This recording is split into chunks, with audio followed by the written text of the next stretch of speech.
Singh, who is standing by with his read on what we're seeing. Mr. Singh, always a pleasure to see you. I wish it was under better circumstances. Your thoughts on what we're seeing in Ottawa today? Thanks so much. Yes, I wish it was under better circumstances as well. Well, what we're seeing is finally action after weeks and weeks of inaction and frankly a failure of leadership that's got us to this point. And that failure was really not recognizing the real threat of this convoy. And the problem with that is it was very brazenly posted on their website. They were clear about when they were coming. The convoy made it clear about their intentions.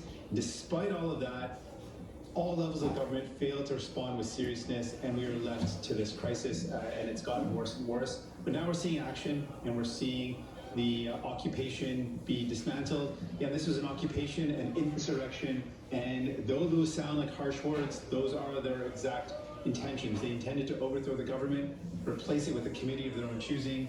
They were intending to sow mayhem and discord and chaos, and that's exactly what they did. You're saying a failure of leadership from the Prime Minister himself. Absolutely. This is the nation's capital, and it was clear that they were intending to be here. It was clear that they had bad intentions, and that this was not a protest. This was an occupation, and they made it clear they were going to occupy Ottawa. So it should have never got to this. Right away, initially, in the first, before they even arrived, there should have been coordination with local, municipal, and provincial police to say, listen, we need to stop this, and we need to stop this immediately. Protests are welcome, but a group that wants to overthrow the government, that wants to replace it with unelected officials, is not on. And then a group that wants to shut down the bridge, hurting thousands and thousands of workers, causing people to lose many, many hours of wages, many days of wages, and shutting down one of the busiest shopping centers in Rideau Centre, hurting thousands of workers there who've lost wages that they won't ever get back.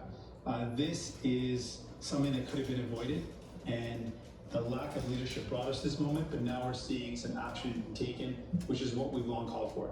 When this is over, and it will be over at one point, certainly given what we're seeing in terms of the deployment of law enforcement in Ottawa, and the capital is taken back, so to speak, Mr. Singh, I'm wondering what you think the number one lesson that we all need to take away here, regardless of political ideology, because this is something we have never seen in